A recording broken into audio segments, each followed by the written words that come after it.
নমস্কার, আজকে আমি বানাচ্ছি ব্রোকলির কাটলেট। এর জন্য কী কী উপকরণ লাগবে: সেদ্ধ করা আলু, এই যে, আর এটা হচ্ছে ব্রোকলি। এটা এরকমভাবে পিস করে সেদ্ধ করে নিয়েছি নুন জলে অল্প,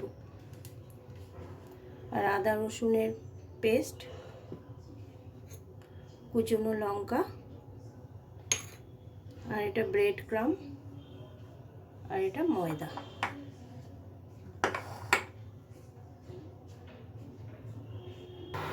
কড়াটা গরম হয়ে গেছে, এর মধ্যে আমি সর্ষের তেল দিয়ে পুরটা আগে বানিয়ে নেব।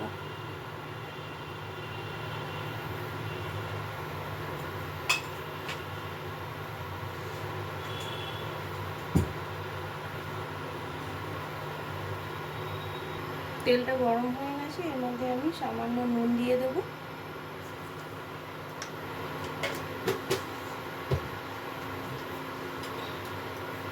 এবার এই আদা আর রসুনের পেস্টটা দিয়ে দেবো। এর মধ্যে পেঁয়াজ লাগবে না।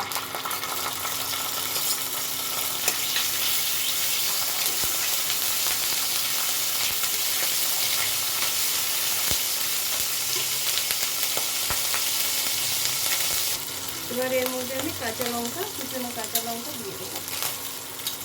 ঝাল দিয়ে যতটা খাবে ততটা দেবে।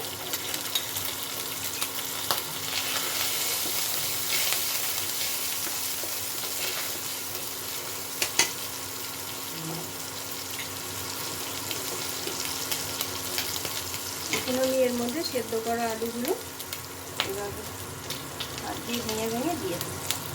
এর মধ্যে খুব বেশি উপকরণ লাগবে না, কিন্তু খেতে খুব ভালো হয় এটা। সেদ্ধ করা আলুগুলো দিয়ে দিচ্ছি। আমি এখানে 5টা আলু নিয়েছিলাম। আমি পুরোটাই দিয়ে দিচ্ছি।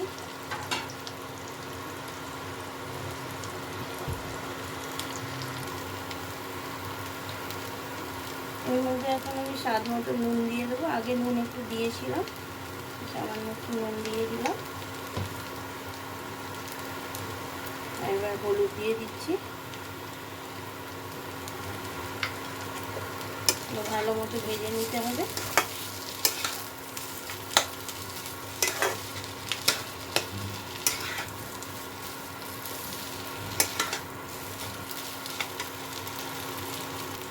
এর মধ্যে আমি এখন সামান্য চিলি ফ্লেক্স দিয়ে দেবো। চিলি ফ্লেক্স থাকলে দেবেন, না তো দরকার নেই।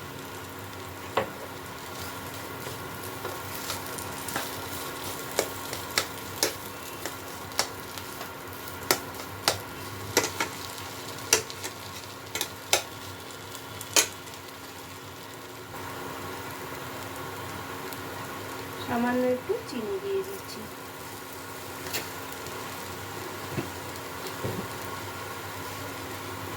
পুরটা আমার কমপ্লিট। এবার এটাকে ঠান্ডা করে নিতে হবে।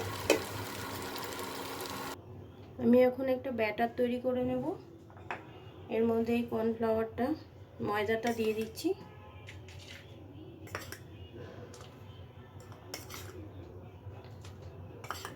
এই ময়দাটা দিয়ে দিলাম। এর মধ্যে সামান্য নুন দিয়ে দেব, আর জল দিয়ে এটাকে গুলিয়ে নেব।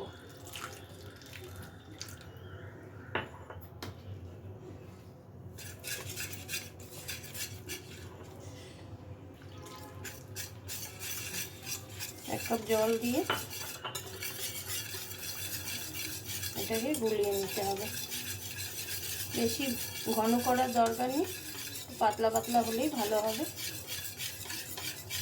এইভাবে ব্যাটারটা বানিয়ে নিতে হবে। আলুর পুরটা আমার ঠান্ডা হয়ে গেছে।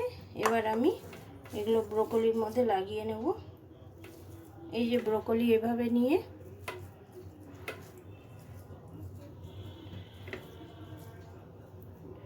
এইভাবে আলুর পুরটাকে একটু গোল করে নেব, বাটি মতন করে নিয়ে এই যে এইভাবে পুরোটা ঢাকা দিয়ে দিতে হবে। মানে ওর টুপি মতন পরিয়ে দিতে হবে ব্রোকলির ফুলটার ওপরে, আর ডান্ডাটা এরকমই থাকবে। এই যে এইভাবে সব গুঁড়িয়ে নিতে হবে। এইভাবে দেখতে এইভাবে লালিপপের মতন লাগবে। এইভাবে আমি সব গুঁড়ে নিচ্ছি। আরেকটা দেখিয়ে দিচ্ছি। এই যে এইভাবে আলুটাকে এইভাবে নিয়ে এর ওপরে টুপির মতন পরিয়ে দিতে হবে। এইভাবে এইভাবে টুপির মতন পরিয়ে দেবে, আর এই ডান্টাটা এরকমই থাকবে।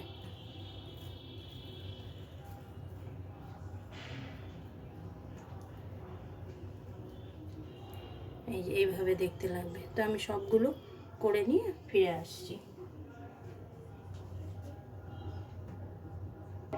এই যে দেখুন, এইভাবে তৈরি করতে হবে। আমার আলুর পুরটা খুব কম হয়ে গেছিলো, আর একটু বেশি বানালে ভালো হতো। এই যে কটা আমি তৈরি করতে পেরেছি। এবার আমি এটাকে ভেজে নেব। কড়াটা বসিয়ে দিলাম, তেলটা গরম করে নিই। এবার এর মধ্যে আমি সাদা তেল দিয়ে দিচ্ছি ভাজার জন্য। তেলটা একটু বেশিই লাগবে।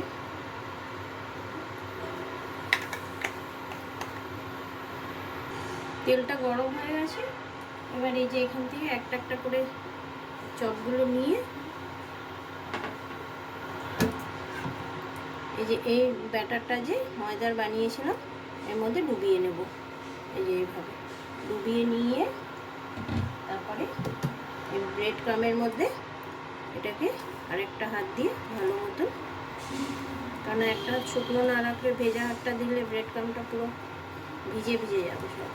এই যে এইভাবে পুরোটা মিলিয়ে নিয়ে একটা একটা করে, জায়গাটা খুব ছোটো তো আমি দেখাতে পারছি না ঠিক করে, ব্যাস এইভাবে আমি নিয়ে ছেড়ে দেবো। একটা ছেড়ে দিয়েছি, এই যে আরেকটা নিয়ে এই যে করে দেখাচ্ছি। বাটা এর মধ্যে দিয়ে দিলাম, ময়দার মধ্যে দিয়ে তারপরে এই যে ব্রেড ক্রামের মধ্যে দিয়ে এভাবে ভালো মতন ব্রেড ক্রামটা উপরে লাগিয়ে এভাবে দেখুন ভালো মতো মিশে গেছে। এবার আমি এটা তেলের মধ্যে দিয়ে দেবো। এইভাবে আমি সবগুলো করে ফিরে আসছি। এই কটা আমি করে কড়াইতে দিয়ে দিচ্ছি। তো এক পাশ হয়ে গেলে উল্টে আর এক পাশ করে নেবো। এবার আমি এগুলোকে আস্তে আস্তে করে উল্টে দেবো।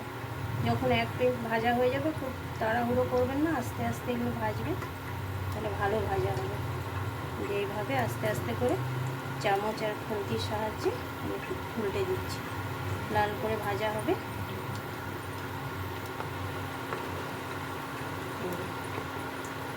এভাবে ভেজে নিতে হবে। এটা খেতে খুব ভালো লাগে।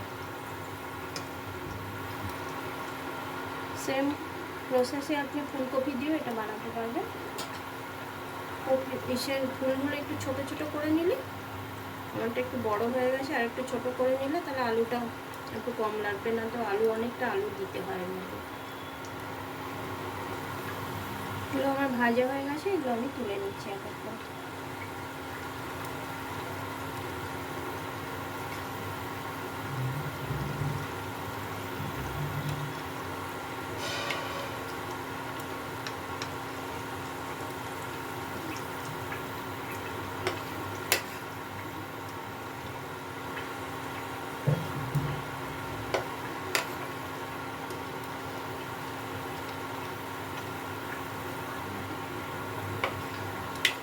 এরকম ভাজতে হবে।